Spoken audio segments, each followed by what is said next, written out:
D'abord, Monsieur Miguel, Monsieur Miguel, non, Miguel, Solana, Lemmy Wange et Peter seront les modérateurs de cette séance.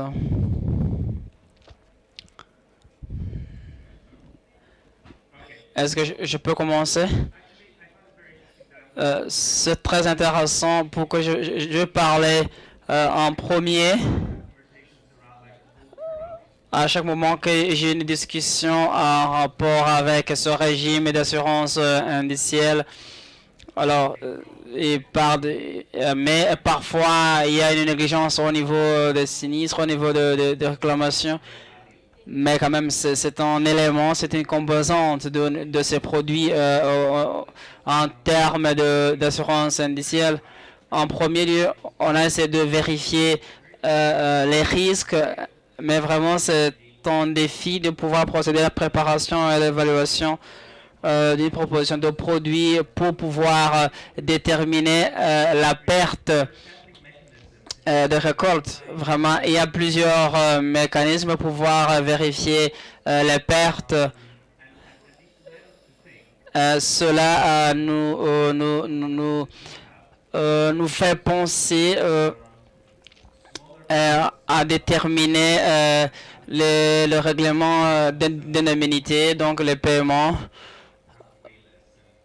Je pense que ce qu'on a pu commencer, on peut trouver la définition sur comment on peut entreprendre ces activités de préparation et d'évaluation d'un produit d'assurance indicielle. Comment également nos bénéficiaires peuvent en bénéficier et comment déterminer les indemnisations. Parce que il faut comprendre que les producteurs ont investi beaucoup dans leur production. Alors les risques qu'on a dégagés, les risques qu'on a dégagés comprennent la création, son genre de paiement d'indemnité doit être déterminé dans l'approche de la valeur pour le client. Alors, cela peut nous conduire à la fiabilité des affaires, mais il faut réellement savoir faire le contrôle sur terrain et déterminer la valeur du montant qu'on devra accorder à nos clients. Donc, il faut bien sûr voir comment on peut mettre en place ces initiatives avec d'autres mécanismes de pratiques sur le changement climatique ou sur d'autres situations. Alors, ce sont ce genre d'activités qu'on devra faire. L'autre partie, obtenir des indicateurs fiables pour assurer donc ce contrôle, également la compréhension des activités des producteurs, parce que je pense que les producteurs ce sont les premiers à connaître leurs activités. Alors on devra prendre tout cela en considération. L'autre argument qu'on a pu échanger pendant nos activités de travail en groupe. Alors, il faut réellement, il faut faire le versement d'indemnisation à temps ou dans raisonnable. Alors, il faut bien sûr informer les décideurs politiques pour pouvoir exécuter le versement d'indemnisation à temps, dans un délai raisonnable. Et d'autres en rapport avec l'éducation de nos clients. Je pense qu'on pourra procéder à l'éducation ou la sensibilisation des intérêts ou des bénéfices du produit. Peut-être l'autre question, c'est en rapport avec la stabilité ou la durabilité. Comment on peut comment le régulateur peut prendre en considération tous ces détails, enfin, dans le dessein de vérifier les relations d'affaires entre et le producteur. J'ai pu donner, voilà, c'est cela comme un résumé de notre groupe, de ce qu'on a pu dans les travaux de groupe, pour mon groupe, bien sûr. Alors, au niveau de la mise à l'échelle de l'assurance, on a discuté, voir comment on peut trouver des parties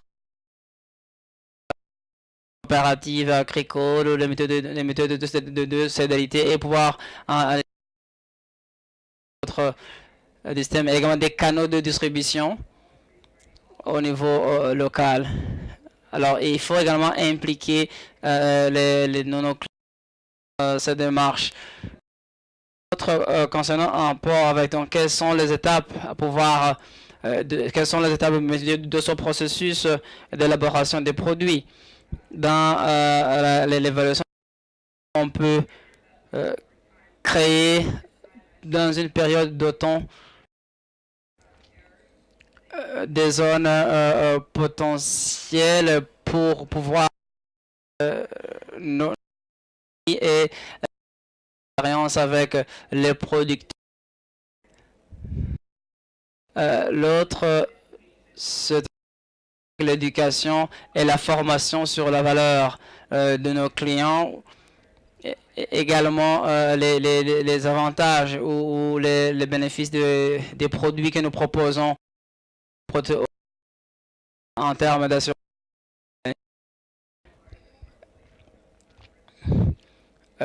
Alors cela, il faudra assurer une bonne communication et une relation avec, avec les clients. Il sera la survenue des sinistres ou en ce qui concerne le versement ou d'indemnisation, il faudra également revoir comment on peut réellement le faire dans un délai raisonnable avant la survenance d'une réclamation ou de catastrophe. Mais l'autre question qu'on a discutée, c'est qu'on peut informer et éduquer les communautés locales de notre produit. Spécialement, on devra se concentrer sur les critères d'éligibilité au niveau des versements d'indemnisation et définir les risques qui sont couverts et les risques qui ne sont pas couverts par cette police d'assurance. Donc, tous ces détails devront être informés auprès de nos clients. Et la dernière question qu'on a pu échanger, c'est sur des modèles, des modèles éventuels qui pourra bien sûr assurer un partenariat avec le gouvernement parce que nous pensons que le gouvernement peut jouer un rôle crucial. C'est ce qu'on a pu discuter au niveau de mon groupe pendant les travaux de groupe. Merci.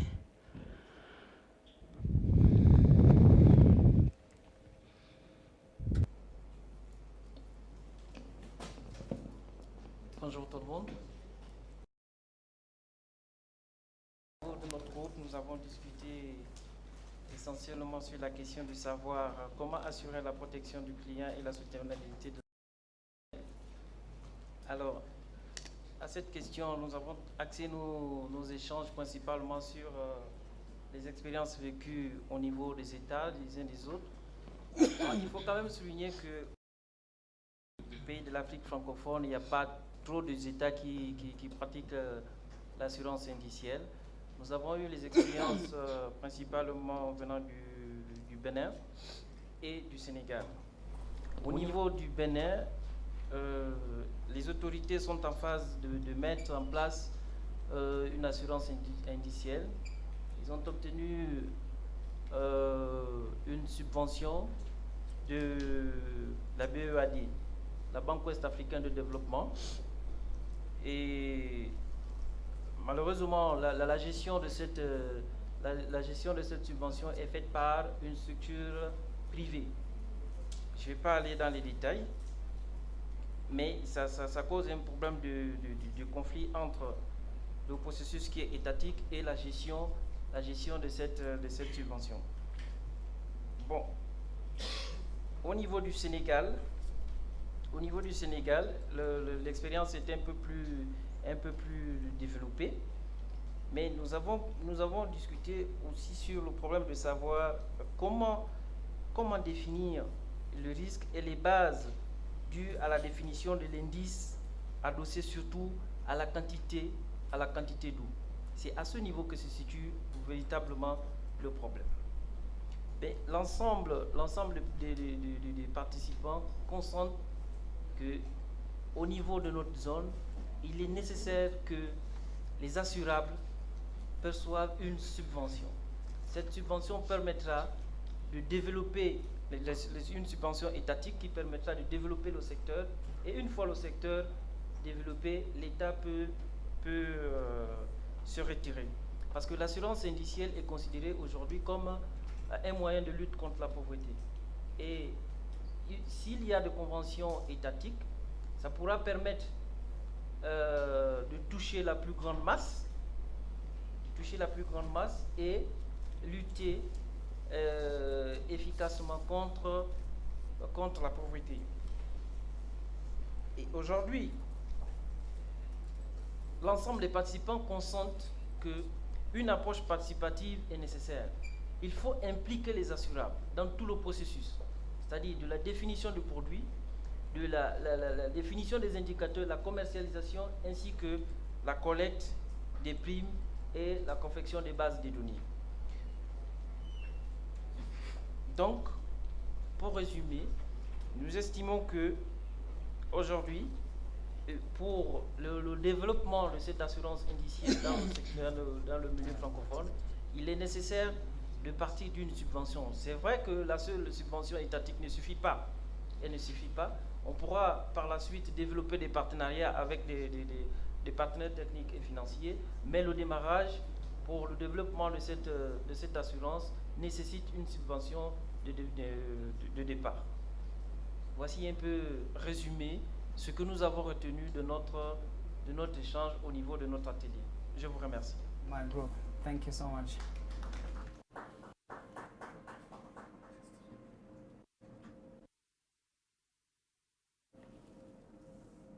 Thank you very much Merci. to our three to our three representatives from the great breakout groups. I think Les trois we présentateurs pour les trois groupes. Il y a eu bien sûr des discussions intéressantes. Je vais prendre deux questions pour... Je ne sais pas s'il y a une personne qui peut avoir une... avec des canaux de distribution ou des marchés. Juste une question pour chaque groupe. Je pense que est-ce qu'il y a une personne qui peut avoir une question en rapport avec l'élaboration des produits ou la mise au point d'un produit? Est-ce qu'il y a un micro pour lui, s'il vous plaît? Donnez-lui un micro.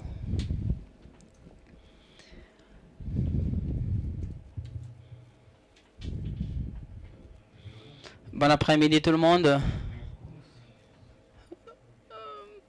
Ma préoccupation concerne en général la microassurance entre au niveau de l'assurance et de la microassurance. Est-ce qu'il y a un plan? Est-ce qu'il y a Est-ce qu'il y a un niveau ou un plafond en ce qui concerne la micro-assurance? J'aimerais présenter un cas qui s'est arrivé au Kenya au niveau du marché, mais la plupart des affaires, c'était en rapport avec l'assurance en général, il y a eu ce qu'on appelle un conflit de marché. Il y avait plusieurs réclamations en rapport dans le montant de 44 000 dollars était en jeu. Alors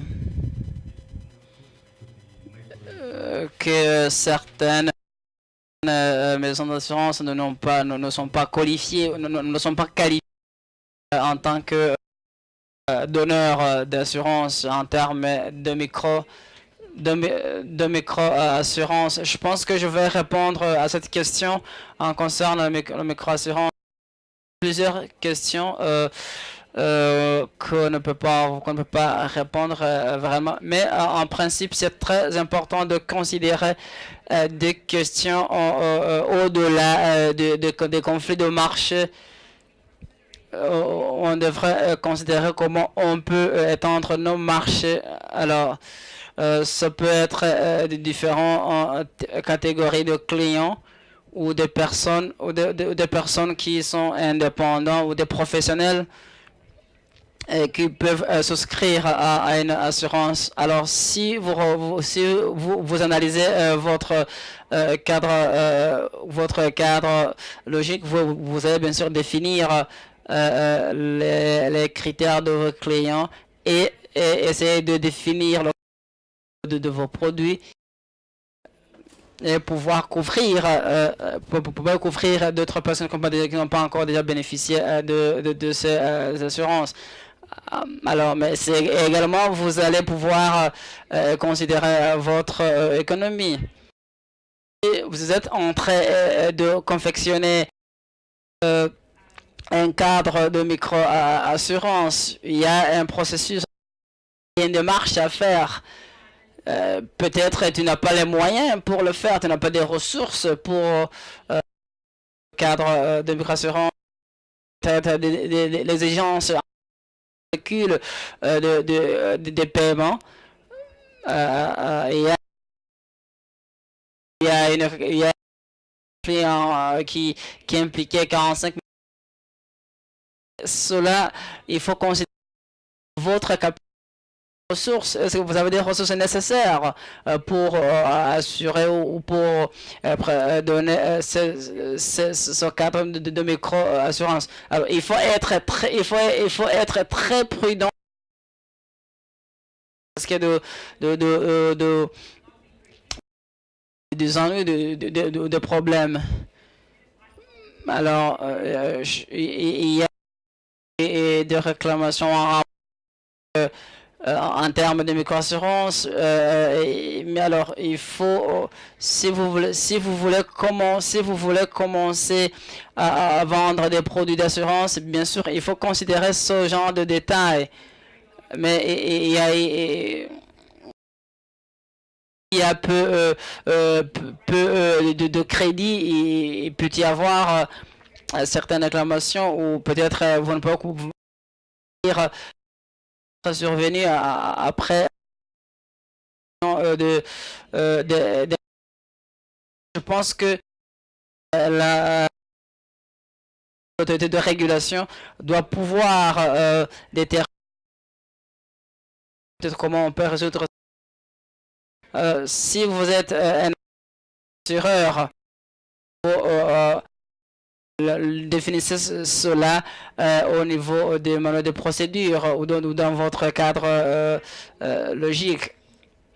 Mon objectif, c'est de se concentrer sur l'assurance inclusive pour toutes différentes catégories. Il faut également informer les clients, informer vos personnels de votre mesure d'assurance et d'autres parties prenantes ou d'autres acteurs. Je pense que c'était important de poser cela. Alors, je pense que c'est très important de parler de l'assurance inclusive. Alors, merci pour nos présentateurs. vous pouvez regagner vos places respectives. Alors, nous sommes à la fin de ce forum consultatif. Je pense que une intervention, on peut échanger pendant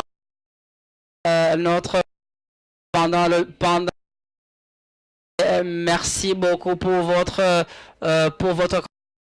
contribution, pour vos idées, pour vos commentaires, pour vos nouvelles idées. Je pense que cela nous a été très utile pendant les 2 journées de ce 10e consultatif. Je pense que c'est vraiment retrouver N puisse travailler ensemble en définissant le même objectif ou en ayant un objectif commun, pouvoir avancer au niveau du programme comme selon le commentaire de Madame Miguel. Il faut penser à ce que la protection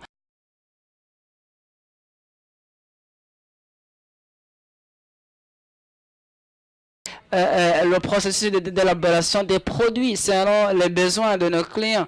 Alors, pendant la confection de vos produits, il faut considérer les différents intérêts. Surtout en termes d'assurance agricole indicielle, donc basé sur un indice. Alors, je m'excuse pour des questions qu'on n'a pas pu répondre. Je pense une autre d'échange sur le même terme pour les personnes qui vont participer à notre forum à Pérou. Je vais vous communiquer les dates au mois de novembre. Alors, à présent, j'aimerais inviter Prisco de pouvoir nous présenter son discours de clôture.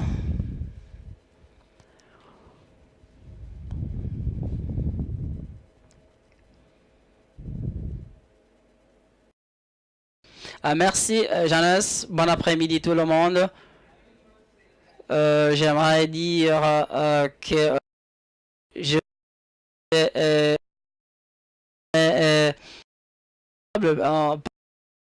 rencontre un groupe de personnes très engagées, créatifs. Il y a certaines personnes qui sont à l'aéroport, mais vraiment c'était un groupe que je vais qualifier un groupe intéressant, un groupe de personnes très engagées dans leurs différentes activités. Alors, il faut applaudir pour Jeannès pour avoir facilité ce forum. Alors, c'était vraiment un honneur d'avoir ce genre de personnes qui sont ici pour faciliter ce forum, bien sûr, l'école indicielle. Vraiment, cette assurance ne réellement évoluer ou développer, mais les différents un cadre d'assurance agricole indicielle. Alors, nous sommes ici en tant qu'acteurs ou partie prenante. Alors, et à l'esprit que nous avons beaucoup à faire pour réfléchir un peu, mais également nous devrons travailler en collaboration avec le gouvernement et expliquer nos gouvernements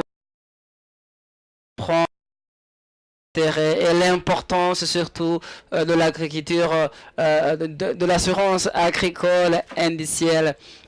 Alors, j'aimerais encore remercier initiative accès à l'assurance pour pouvoir organiser ce genre de forum. Il y aura également un autre forum au mois de novembre. Ils ont exprimé leur intérêt de continuer à travailler en collaboration avec nous. Alors, merci également à AEC. J'aimerais encore remercier tous les participants à ce forum consultatif. On devra continuer à travailler ensemble, même l'année prochaine, même les autres années à venir. Alors, comme je l'ai dit avant, vous pouvez encore vous enregistrer sur le forum, sur le prochain forum. Mais pour les superviseurs, c'est très je pense qu'on aura plus de participants pour le prochain forum consultatif au niveau de cette industrie d'assurance. Je vous remercie beaucoup et je vous souhaite un bon appétit et un bon voyage de retour de votre pays respectif. Alors, merci Prescott pour Prescott pour la coordination assurée par l'Organisation des assurances africaines. Vraiment, nous avons apprécié votre coordination. Et j'aimerais dire un dernier merci pour... je pense que vous avez quelque chose, vous avez des bagages après ces 2 journées de forum. Je vous remercie pour votre ou bien il y a eu des questions, nous répondons, mais je pense que aussi longtemps que le marché évolue, on devra faire face et entreprendre des activités pour appuyer les producteurs agricoles et assurer une sécurité alimentaire. Et merci beaucoup et je vous souhaite un bon appétit pour ceux qui vont nous rejoindre pour le déjeuner. Merci.